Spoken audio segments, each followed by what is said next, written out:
つい数分前まであんなに笑い合っていた人たちが、ゲートを向けた瞬間に急に口数を減らし、無言で広いアスファルトの上を歩き始めます。彼らの頭にはまだ、パーク内で買ったキャラクターの耳や、キラキラと光る飾りがつけられたままです。遠くからはまだ華やかなパレードの音楽が聞こえているのに、目の前を通り過ぎるのは、乾いたタイヤの音と排気ガスの匂いだけ。過剰なまでに明るい白い照明の下で、自分の車を探してさまよう人々の姿に、なぜ私たちは、言いようのない漂白された心細さを感じるのでしょうか。岩観光察ラジオへようこそ。今日は、テーマパークの楽しかった時間が終わる瞬間、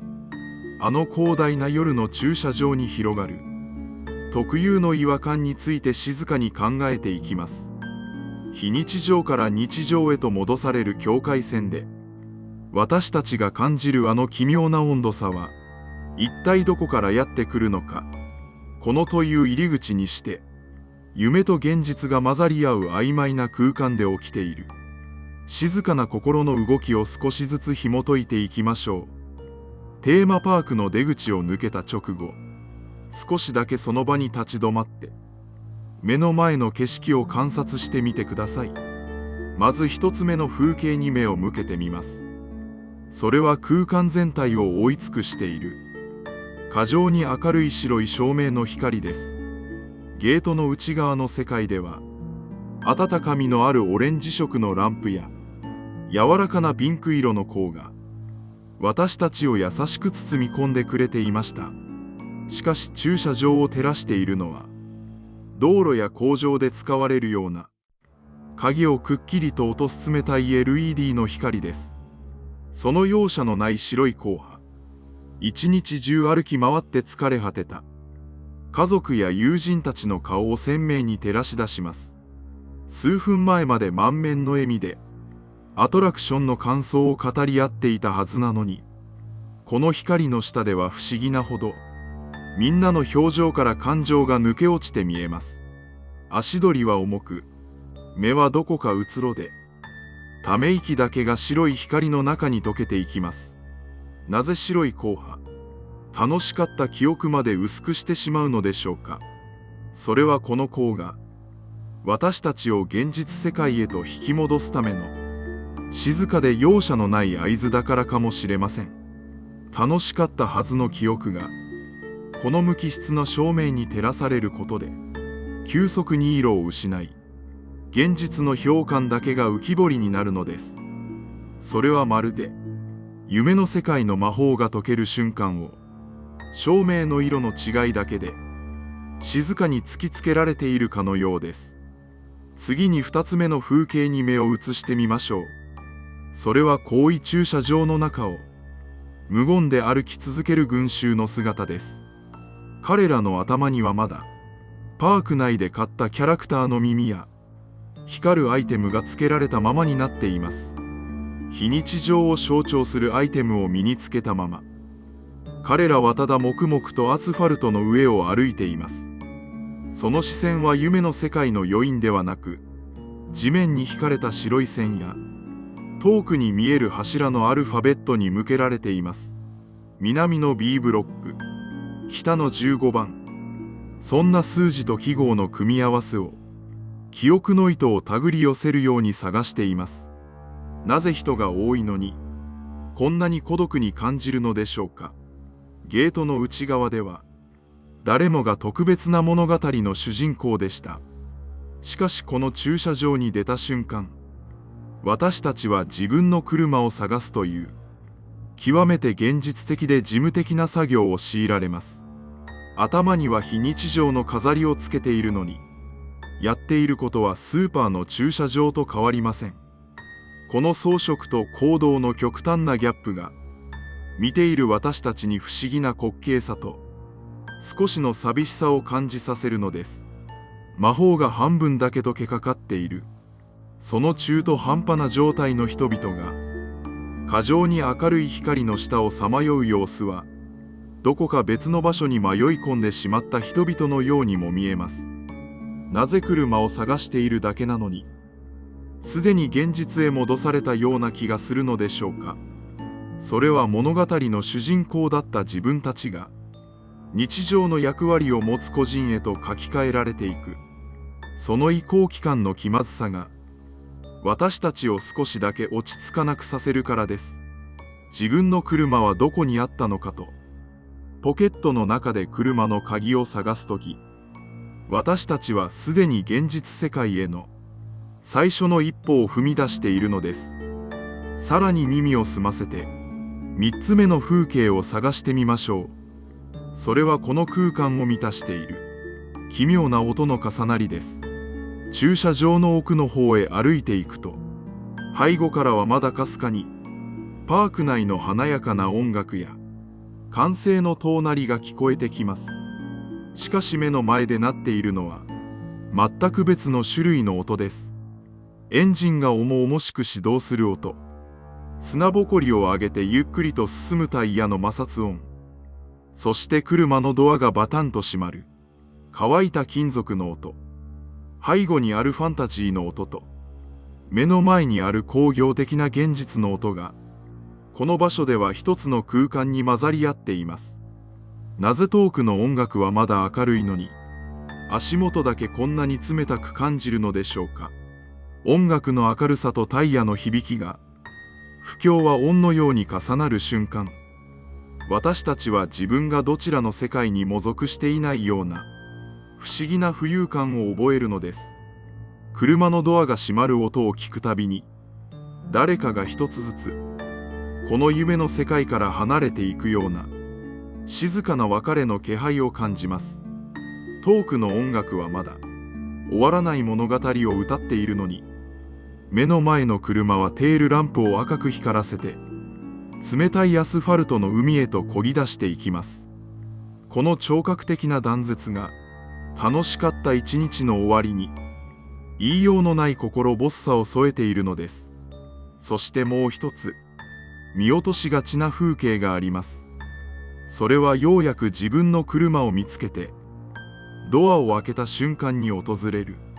車内の静けさです。外ではまだ白い照明が明るく光り、タイヤの音や人の足音が響いているのに、ドアを開けた車内だけは急に別の時間が流れているように感じます。朝から置きっぱなしの上着、足元に転がった空のペットボトル、後部座席に置かれたお土産の袋、少しぬるくなった車内の空気、それらはすべてテーマパークの魔法とは関係のないとても現実的なものばかりです。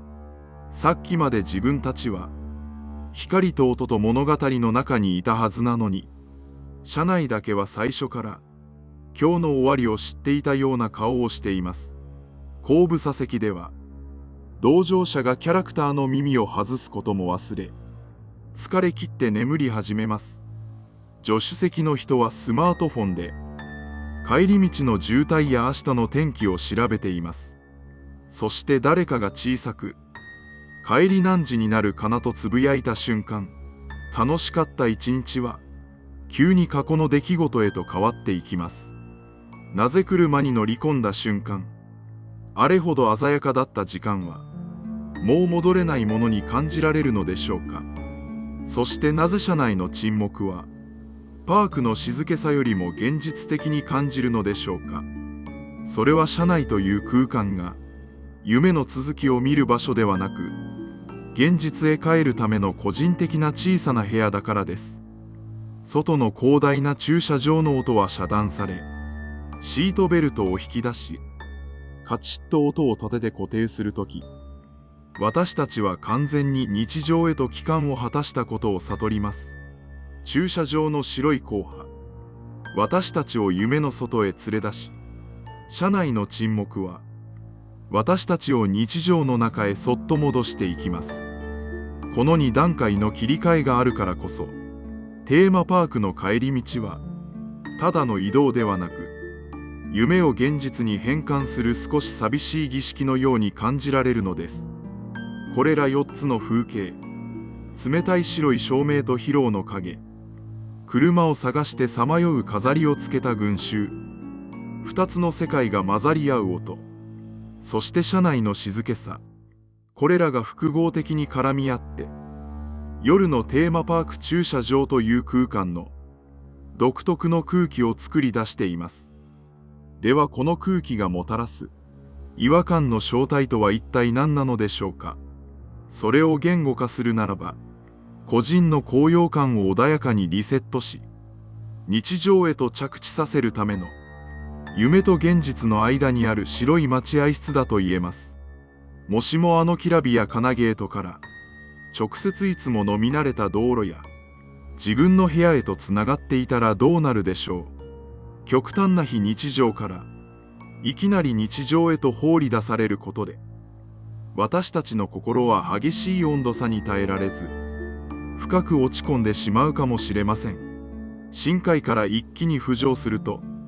体が負担を感じてしまうように、夢の世界から現実へ戻るためにも、少しずつ気持ちを調整する空間が必要なのです。だからこそ、この駐車場という場所は、あえて何もない広大な空間として設計されているのかもしれません。無機質なアスファルト、均等に引かれた白い線、規則的に並んだ照明の柱、そこには物語も特別な装飾もなく、ただ物理的な法則だけが存在しています。この退屈で乾いた景色の中を、自分の車を探して数分間歩くこと、その単調な作業の過程で、私たちは少しずつ、自分にかけられていた魔法を解いていきます。光るパレードの記憶は、車の鍵を開けるという現実の動作によって、頭の片隅へと追いやられていきます。キャラクターの名前を読んでいた口は、明日の仕事の予定や、帰りの高速道路の渋滞について、静かに語り始めます。駐車場という空白の境界線は、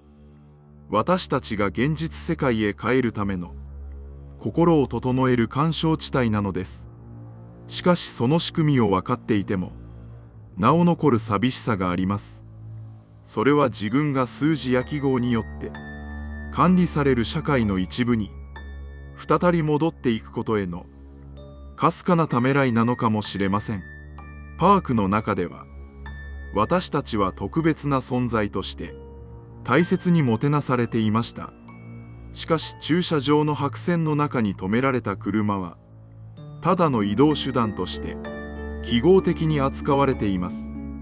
楽しさを享受する個人から日常の役割を果たす大人へ、この空間は光と音と風景を使って